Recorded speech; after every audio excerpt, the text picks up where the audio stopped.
In this video, I compare two titans of the midsize SUV segment, the brand new 2020 Toyota Highlander versus a brand new 2020 Kia Telluride. The Kia Telluride was released back in mid-2019 as a 2020 model, and it has done so well in sales, Kia decided to up the pricing even before the 2021 model. Most buyers are actually opting for Tellurides that are over $40,000. Telluride also won every single prestigious award there is to win. However, Toyota is Toyota, and their brand recognition and loyalty is unmatched by any other in the industry. Sales of the previous generation Highlander was climbing higher despite its age, and with the 2020 model, the Highlander now has all the gadgets and features families are looking for. So, can a new Highlander compete against the Telluride? Let's find out. Number 1. Exterior looks. The 2020 Toyota Highlander is bigger than the outgoing model, growing 2 inches in length and wheelbase, and being slightly wider. However, when compared to the Telluride, it pales in size. The Telluride is 2 inches longer in length and wheelbase, more than 2 inches wider, and over an inch taller. The Highlander overall has a round, curvy look. The front end has a large center grille, aggressive LED headlights, and a split design lower bumper. On the side, you can clearly see the curvy body panels along with sleek windows and a sloping roof. The rear end has a Lexus-like look. The taillights have black inserts and are smoked, and the lower bumper is covered with a paint and trim piece rather than a matte black piece. The Telluride overall has a boxy and bold look. The front end is square with large Telluride lettering and a fancy grille. The headlights look a bit small, however, the orange daytime running lights are really unique and cool looking. On the side, the windows are large from front to back. The body panels and overall profile is more of a traditional SUV look. The rear end is dominated by the large Telluride lettering once again, and huge LED taillights that slope down. The rear glass is large, and the lower bumper is split between matte black and a silver color. Here are some side-by-side shots of the front, the side, and the rear end. Number 2. Interior quality and features. The 2020 Highlander's interior is a big upgrade from the last model. There is a available 12.3-inch touchscreen that dominates the middle of the dash. This infotainment is very nice, and so are the quick navigation buttons. The large info screen in the gauge cluster is also upgraded, and the steering wheel is modern and has easy-to-use buttons. The overall design of the cabin is modern and fresh, and the two-tone leather interiors look very nice. Up front, there's available heated and ventilated seats, heated steering wheel, 360 bird's eye view camera, and a heads-up display. Upper trims of the Highlander are configured with captain chairs in the second row, and you do get third row seats. On upper trim, second row passengers are also treated to sunshades, heated seats, USB ports, climate controls, and also panoramic sunroof. Now, moving to the third row in the Highlander can be difficult since the gap between the captain chairs is narrow, and plus there's floor-mounted cup holders that get in the way.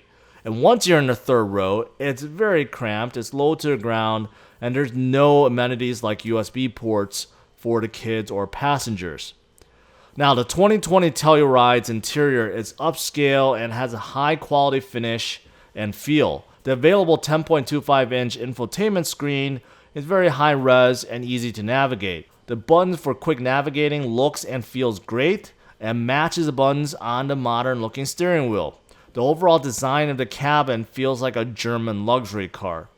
Up front, there's available heated and ventilated seats, heated steering wheel, 360 view camera, heads-up display, but there's also things like Napa leather interior, premium cloth headliner, ventilated second row seats are part of the prestige package that you could add on. There's also self-leveling rear suspension that can be added on with the towing package. Upper trims to the Telluride are configured with captain chairs in the second row, and it also has third row seats as well. The second row passengers are treated to sunshades, heated and ventilated seats, USB ports, climate controls, and its own separate sunroof. Moving in between the captain chairs to the third row is easier in the Telluride because it's wider and there's nothing on the floor to get in the way. The third row sits low to the ground, but it has okay legroom if the second row moves forward a bit, and there are also USB ports on each side. Number 3, engine, fuel economy, all-wheel drive, and price. The 2020 Highlander is using a 3.5-liter V6, pushing about 295 horsepower and 263 pound-feet of torque. Now, this engine is mated to an 8-speed automatic. Fuel economy is actually pretty good with 23 miles per gallon combined, and also the all-wheel drive Highlander can tow up to 5,000 pounds. The Highlander can be equipped with torque vectoring all-wheel drive with driveline disconnect. It comes with snow mode and 3 different drive modes and multi-terrain select. The 2020 Telluride is utilizing a 3.8-liter V6, pushing 291 horsepower and 262 pound-feet of torque. This engine is also mated to an 8-speed automatic. Fuel economy combined gets about 21 miles per gallon, and that's 2 less than the Highlander. The all-wheel drive Telluride can also tow up to 5,000 pounds. Now, the Telluride can also be equipped with torque vectoring all-wheel drive. It also has snow mode and 3 different driving modes. Now, as for the price, a fully loaded platinum all-wheel drive Highlander comes in right around $49,920 after destination fees. There are no packages available. A fully loaded all-wheel drive Telluride SX with prestige package and towing package included comes in at $48,055 after destination fees. That is almost $2,000 less than the Highlander. Number 4, space. When it comes to space, the Telluride is simply bigger on all fronts. I already mentioned that the exterior size on the Telluride is 2 inches longer, 2 inches wider, and about 1 inch taller than the Highlander. Those carry into the interior, and those extra inches can clearly be felt. Everything from shoulder room, hip room, leg room, headroom, in all rows feel bigger in the Telluride. Even though the Highlander is smaller, there is still plenty of room in the first and second rows. But where the size difference really comes into play is with the third row and cargo room. With the second row seat forward, the opening in the Highlander was only so-so to be able to get into the back. And once back in the third row, it is almost unbearable. Without the second row seats all the way to the front, there's basically no legroom at all for adults. The seats sit low to the ground and the headroom wasn't the greatest either. Now, getting into the third row in the Telluride is much easier. The seats still sit low to the ground, but you get more headroom and legroom in the rear. Here's a side-by-side shot of the cargo room. With the third row down or the second row down, there's simply more cubic feet of room for the Telluride. Number 5, ride quality. The 2020 Highlander has a great ride. You sit high up in comfortable seats and you have great visibility. The cabin is super quiet and suspension does a good job around town handling the bumps. The steering is heavy for a Toyota, but plenty light for most people. The steering wheel, although leather, feels only okay.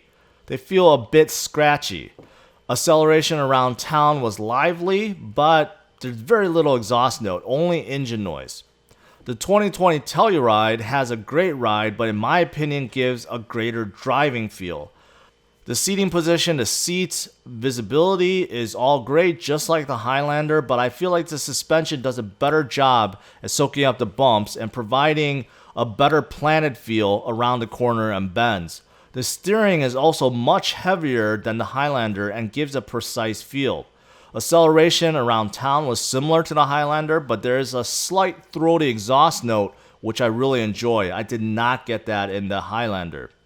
The Telluride is definitely designed to give drivers a more connected feel, and for those who enjoy driving. The Highlander, on the other hand, is a great SUV that is designed to fit any need. However, the drive is more neutral and not as engaging.